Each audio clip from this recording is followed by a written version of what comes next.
Hey everyone, Depressed here with some Langrisser Mobile Apex. So this one was actually probably, you guys will be seeing this video probably a week after the point matches have ended. This is the last match I'll be doing before essentially the season's over for me. There'll be the finals, of course, which I'll be gambling on and hopefully getting some gold out of it. I did go through a bit of a losing streak getting to this point. I don't know if everyone's trying to rush to get to Langrisser rank or something at this point, but ran into some tough opponents. Also made a bunch of dumb mistakes. One mistake I was constantly making was never taking Illustrial, even though I should. I did take her in one fight, but I ended up not using her properly. Well, more like I delayed. I missed my opportunity to use her, as well as an opportunity to use Young Jessica, and got shredded by Rainforce, which, by the way, Rainforce is a thing now, apparently. Nearly every box I ran into had Rainforce in it. I believe it's because he has his 3-cost skill now, which is essentially a 3-row AoE where he just kind of rushes by you and hits everybody and applies like 2 to 3 dot debuffs. And since every hit he does gives him a tick on his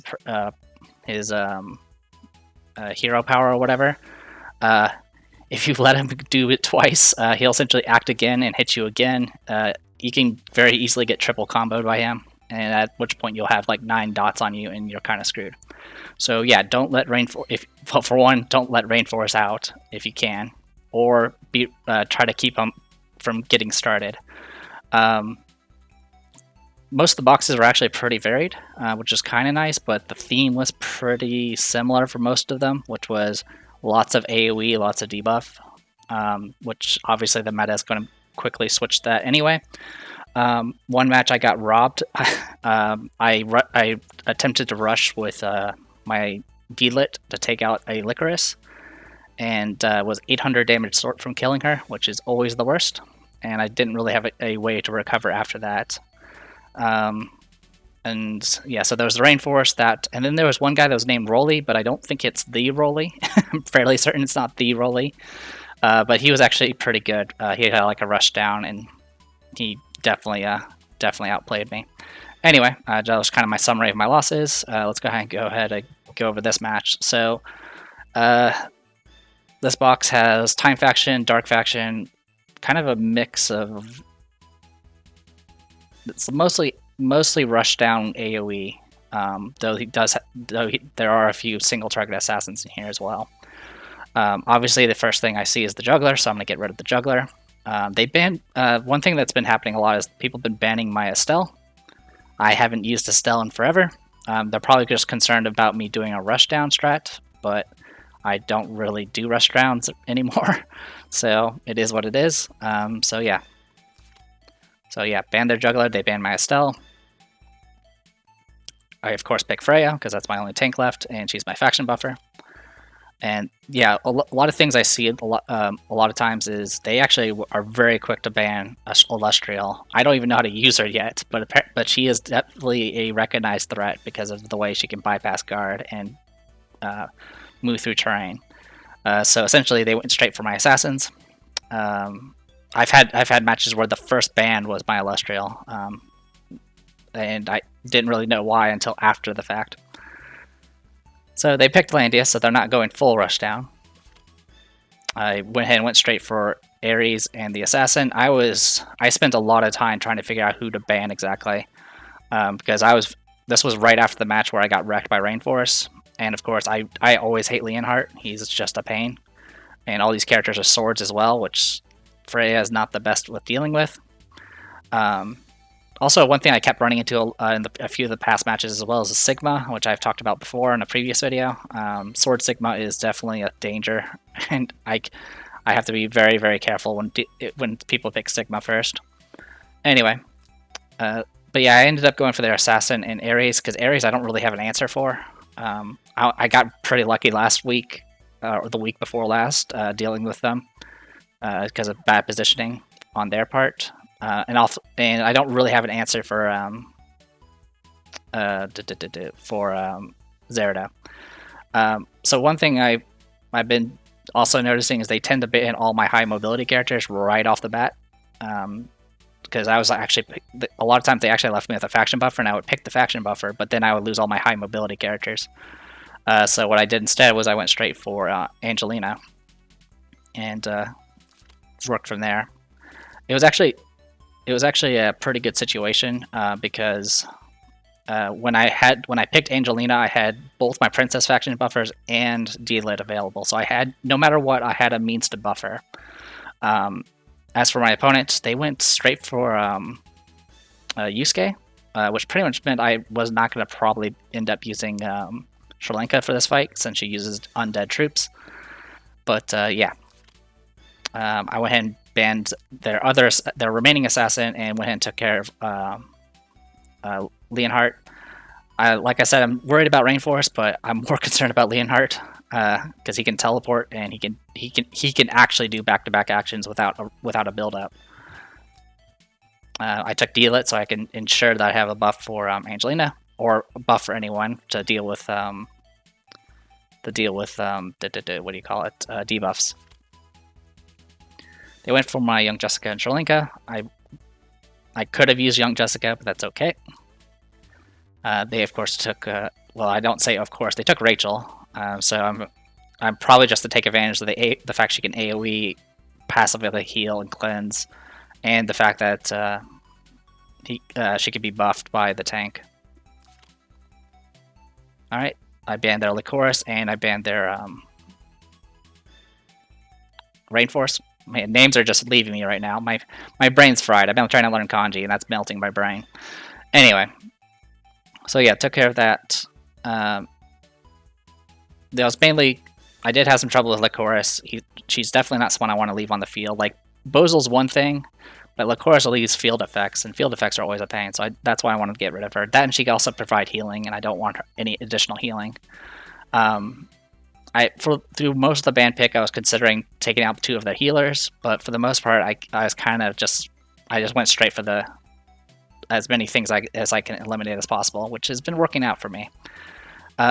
As for what I went for here, I actually took Lycoris.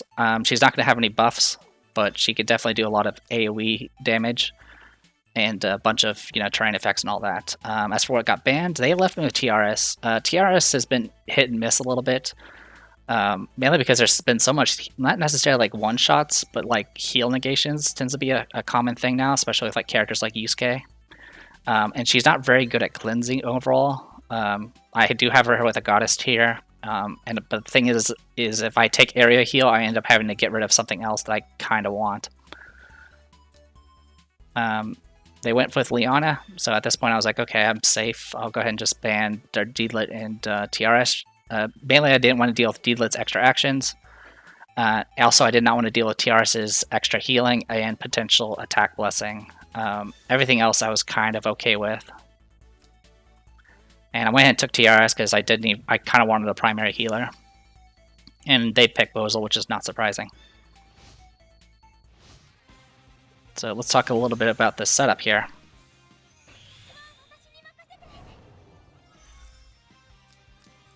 Alright. I keep trying to use WASD to move, but that doesn't work here. Alright. So I'll go ahead and go over the opponents first. Let's do Danger Zone. So, standard Landius. Yusuke is standard as well, has Dark Tincture, which of course has the ability to negate healing. He is pretty much, besides Landius, because Landius can do physical attacks, pretty much their primary damage dealer is Yusuke, who is a physical damage dealer. But they do also have Rachel and Bozel as well. Bozel does not have a faction buff, he is pure debuff. And then Liana here actually doesn't have heal. I didn't realize that. She doesn't have heal. She has Act Again, Gospel, and Sky Archers. Obviously, the Sky Archers are for buffing Yusuke. Rachel here, I guess mostly standard. There's kind of 2 builds you can go with Rachel for in usual play, but this one's going with the 3-cost skill. So Dark Reaper, Runic Void, and Meditation. No Gospel. As for us, D-Lit is going with Gospel, mainly to buff Angelina, but also potentially to negate any sort of debuffs from Yusuke or the others. Freya, I decided to not bother with Magic Guard and just took Protect just in case. And obviously she has the faction buff. TRS, I actually I went ahead and went Mass Heal because I needed it to deal with potential AoE cleanses, AoE debuffs. But I also took Shield. TRS does not have the group shield defense buff. She has the group magic defense buff. So she only has Shield, a single target defense buff. Now the reason why I need it is not for the defense buff, but for the immune to heal negation debuffs. This thing only has a 1-round cooldown, and so the plan is just to keep applying this onto Freya as often as possible to ensure that if Yusuke does attack and does a bunch of damage, I can still heal afterwards. So that was pretty much my game plan with TRS. As for Angelina, she's my standard rushdown. It really is going to come down to whether or not I can take anything out with Angelina. And then Lycoris, of course, is standard build. Lycoris is not going to have any faction buffs, but that's okay. She's still 4 stars at this point, so she's still kind of weak. Yeah, 4 stars. Alright, so let's go ahead and dive right into this. So this is going to go a little slow. I try to be as patient as possible, because one thing both me and my opponent ran out our timers throughout, like, I guess halfway through. Like, we were taking our sweet time trying to figure out exactly how we were going to play. I was constantly counting and recounting tiles because obviously my opponent has Act Again, and Bozel can move 4 spaces. So I was constantly counting about 8 spaces out, plus, you know, the 3 distance that his AoEs can go. I was most concerned about Bozel. Rachel was not the biggest issue for me. So yeah, as you can see, I'm already applying Shield. I went ahead and consolidated down here. We both kind of kept our distance to kind of get prepped. So I'm kind of moving in, getting into position. I was also counting tiles with Angelina, counting about 7 tiles, because she can move 5 and move an extra 2. And try to make sure I can get within range to hit 3 targets at once. So I can get the act again and all that.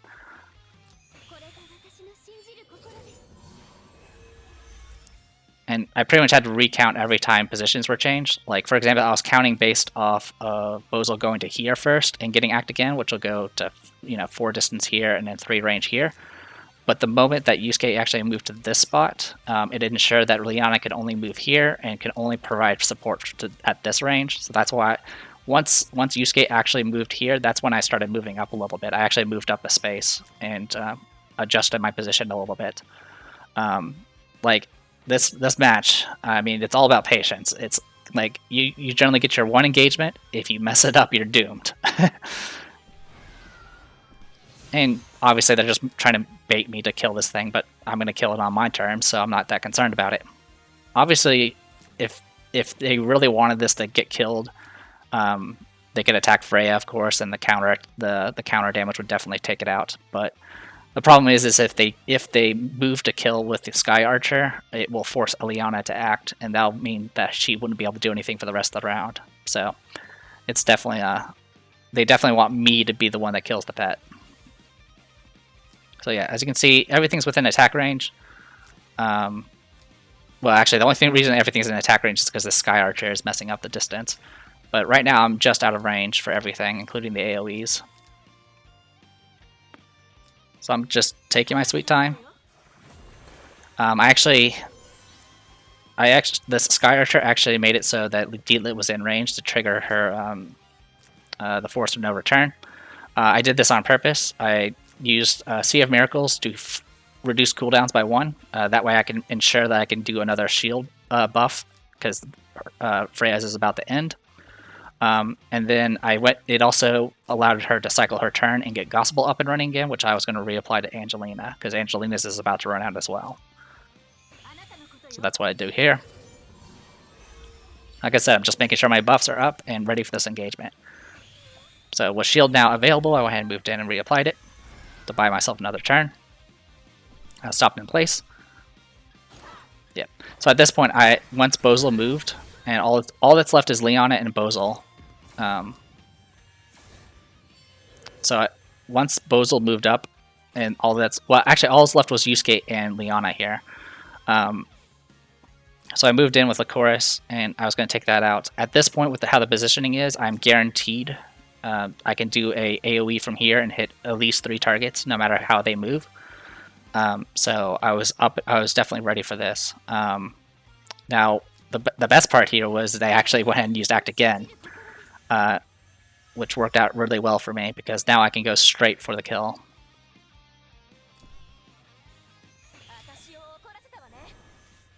So yep, moved in. I can hit 4 targets with this.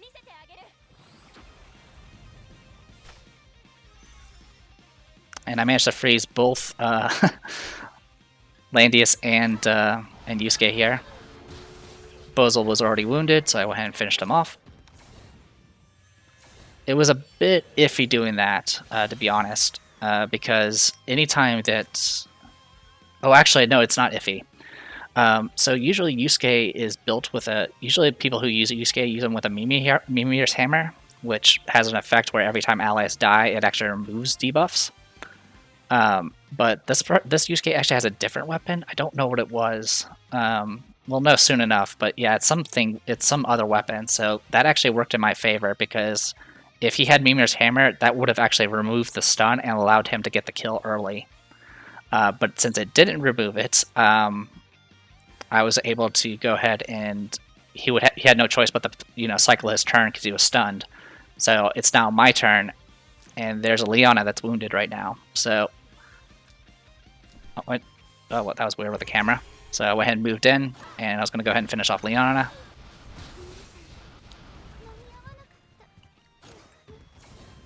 Of course, it's going to make Yusuke go ballistic. Yeah, Thor's power. Thor's power. I think that's the. I don't think it's called Thor's hammer, but it's called something. I think it's the hammer that can remove buffs. I think it's the one that removes buffs. I think that's the one. So yeah, Thor's power. It's an okay hammer. I have one, but I don't use it that often. So yeah, I knew I was going to die, but it was a trade of 2 units for my 1. So right now, the only people that really have high kill potential is my Deedlit. But they still have their Rachel and their Yusuke, and I don't really have an answer for the magic damage because I can't guard against it. But overall, it's a really good situation because Yusuke is going to run out of buffs soon, so he's going to have to spend several rounds passing the effects from the Majin debuff that gets applied afterwards, and he has to spend some time going ahead and reapply his faction buffs. So with that in mind, I went ahead and fell back because my buffs were wearing off too. So I went ahead and took this as an opportunity to go ahead and reapply my faction buff. Obviously, the mist is closing in fast. At this point, he's going to go ahead and reapply his faction buff. His Majin's going to wear off, so now his mobility and damage has been reduced, and it can't be dispelled.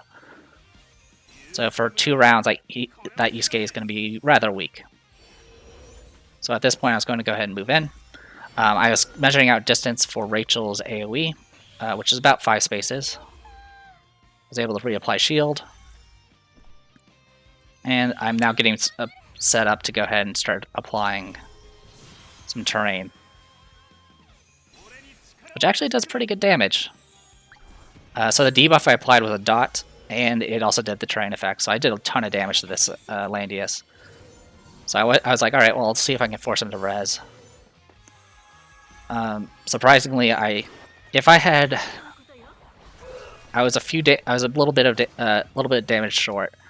If I had passed my turn here and then moved up, I think I might have been able to do enough damage, because my cavalry would be able to get a little extra damage out of it, as well as a little bit of damage reduction.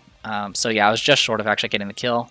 I wasn't too worried about it because I had Tiaras' buff, as well as I was going to have her Elvenora up, so she would at least heal up to mostly full.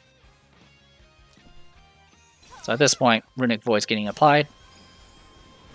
Does some pretty good damage.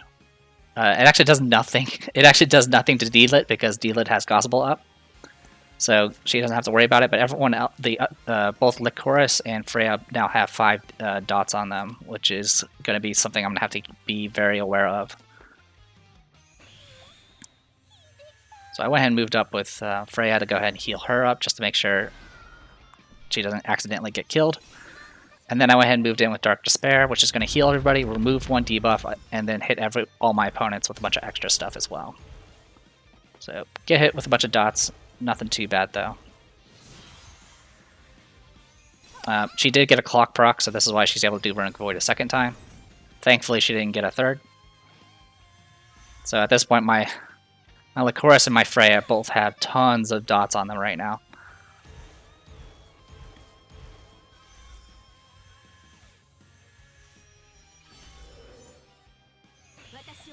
And then I use Seer Miracles to remove more debuffs and heal.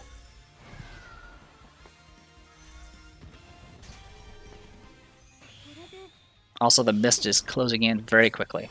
My opponent actually started getting caught up on damage just simply from all the dots.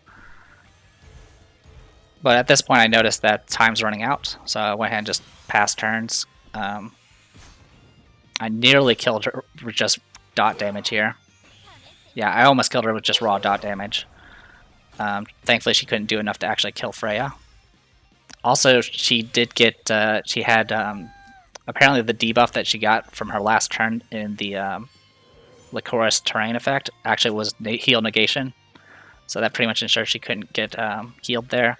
Also, Landius actually had heal negation as well, but that just got cleansed off. But he didn't get any extra healing. So yeah, pretty brutal here. At this point, this is the last round before it gets down to 6 squares. At this point, I looked at the positions here. Yusuke can only get to this tile here. Rachel can get to here, to these tiles, but she's already moved. And Landius can get to these spaces. And Yusuke decided to just stay in place. So at this point, Yusuke is dead. I tried to kill Landius with Chorus, or at least do some damage. It wasn't really a good idea. She just doesn't do enough damage. Her int's just not high enough. Yeah, against the high M defense, the extra damage he has just doesn't add up. Because it's the situation of like, okay, you do, 50% extra damage, but 50% of 0 is still 0. So yeah, at this point I was like, okay, all that's left is Landius. He passes in place, so I went ahead and just moved up here, and I completely block him off. He cannot get to the center now.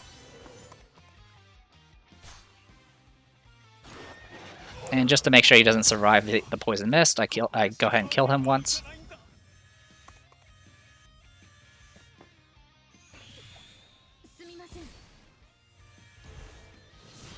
And this just ensures I have guard on everybody. So Yusuke goes ahead and tries one more time. I think at this point I don't have the heal negation immunity, but it doesn't really matter at this point. Yeah, because there's nothing left to actually hit me. So yeah, that was just a crazy match. Like I said, that was the key thing I think was making sure I always had shield up, because that kind of, if anything, at least made him hesitate from attacking. Because the key thing, even if, I mean, you've seen most of my matches, usually ends up a situation where Yusuke doesn't get the kill, but he does apply that annoying debuff that cannot be cleansed.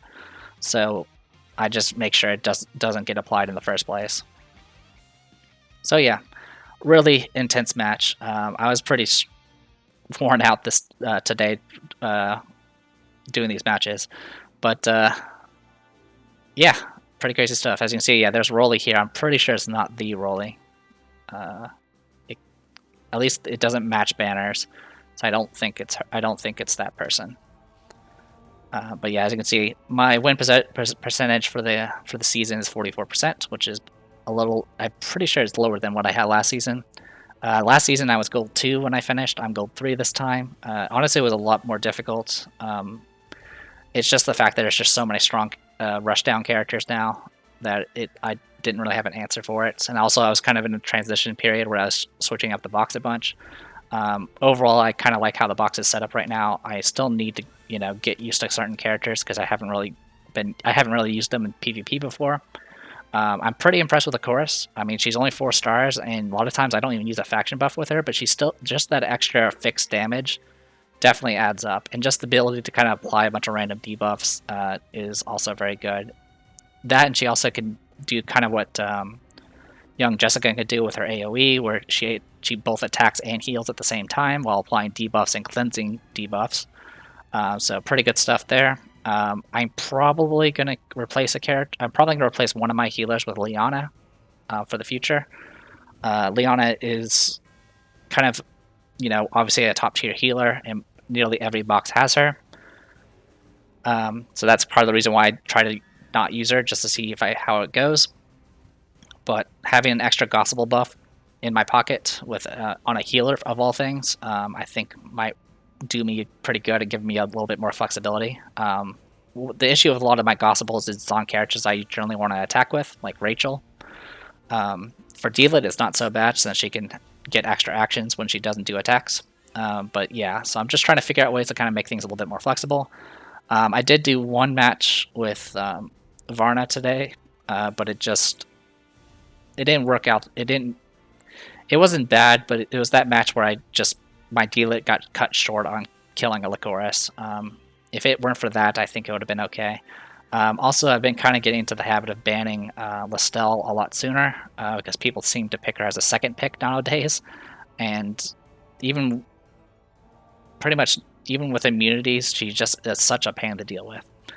Anyway, that's kind of it for right now. I'm going to be saving up tickets. Obviously, I got Brenda recently. My Shrlinka is now completely maxed out with her bonds, finally. By the time the next season starts, she should be 6 stars.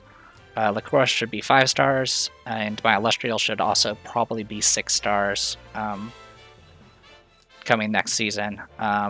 I have been cutting back a little bit on Illustrial because I've been trying to get all of Brenda's bonds unlocked. I don't really plan on building her fully, but I do want her bonds unlocked just in case.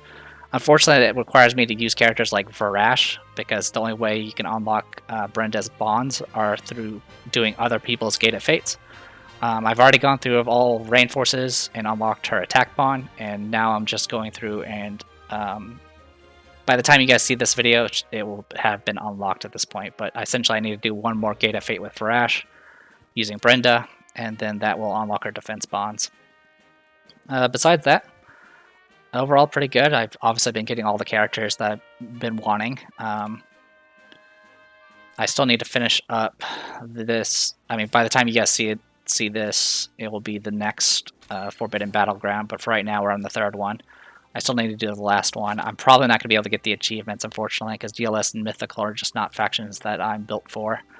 They're pretty much designed for Landius and Juggler, both of which are characters I don't use. But yeah, overall, I'm pretty happy about it. My luck with enchants has been abysmal. I'm still struggling to try to get enchants done. Drops have not been too bad. I did get a number of decent drops. My most recent one is a Yggdrasil Wreath, which I'm right now working on. I'm going to probably give it to Sophia. Get her. I'll pretty much take care of her until she gets her exclusive. The next exclusive that's coming up towards the end of the month is, I believe it's Varna's, which will expand her AoE range. I'll definitely be grabbing that one. This Forbidden Battlegrounds have been getting me a lot of Secret Realm challenge points. So right now I have almost enough to buy 3 items, and I've been kind of just saving up. I'm going to pick up Varna's, I'm going to pick up Sophia's. There's one other character I probably want to pick up, but I don't remember who it was. But yeah, besides that, like I said, I've been working on training. At this point, I am almost done with Amazon Champions. I just finished with Steel Wing Warriors. Actually, did I finish with Steel Wing Warriors? I'm a liar, I didn't. I need one more Crazy Shorts. But after that, I'm pretty much going to be good to go on that. I do want to build up some cavalry eventually, but I also definitely need to start working on some of these characters as well. There's just a bunch of units I just need to max out. I do want to get back to working on stats as soon as possible, but it takes so long. Here's hoping that I can get some of these resources in the store tomorrow, or at least tomorrow my time. I usually record these on Saturdays because that's when I do my Apex, so the more you know. But yeah, like I said, overall, it was a rough Apex season. Like I said, it was just a lot of difficult matches. I tried to rush for Gold 3 as soon as possible, and those matches were kind of frustrating because I didn't really have very many assassins in my box. I just didn't really have I didn't really have a game plan besides using Angelina. If I couldn't get it done with Angelina and Claret, I was kind of just screwed in most cases. My tank roll strategy was just not working. But now that things are a little bit more fleshed out and I'm taking advantage of the Origin faction buff, I think things are I think the box is a little bit more flexible. I've been pretty impressed with how Shalinka's been doing, despite the fact that she's, infantry and I use undead with her. Most characters don't see her too often, so most people probably don't really understand how she can bypass guard or just attack the leader and so forth, so that's something I try to take advantage of. But yeah, I think that's about it. Sorry for rambling for so long. This is it for Apex. I don't know if there's going to be any... There'll probably be some other videos for a little bit until Apex starts its next season, which will be a little bit. I think it's going to be about 4 weeks, I think, because it has to go through finals, and then there's usually a cool-off period of a week or two, usually a week or two. Beyond that, it's just me waiting for banners to get new characters. Next one's going to be Arian Holt, which is going to be an exclusive... what is this called? I don't remember. My vocabulary is failing me. But one of those fancy banners, they only appear in their own banner. They don't get added to the pool. So Arian Holt, and then after that, I think it's like some character that starts with an R or something like that, who is cavalry or something along those lines. But yeah, there's a bunch of neat characters that are coming up that I definitely wouldn't mind trying. Anyway, I am Theater Press Dior. This was Langrisser Mobile Apex. See you guys next season.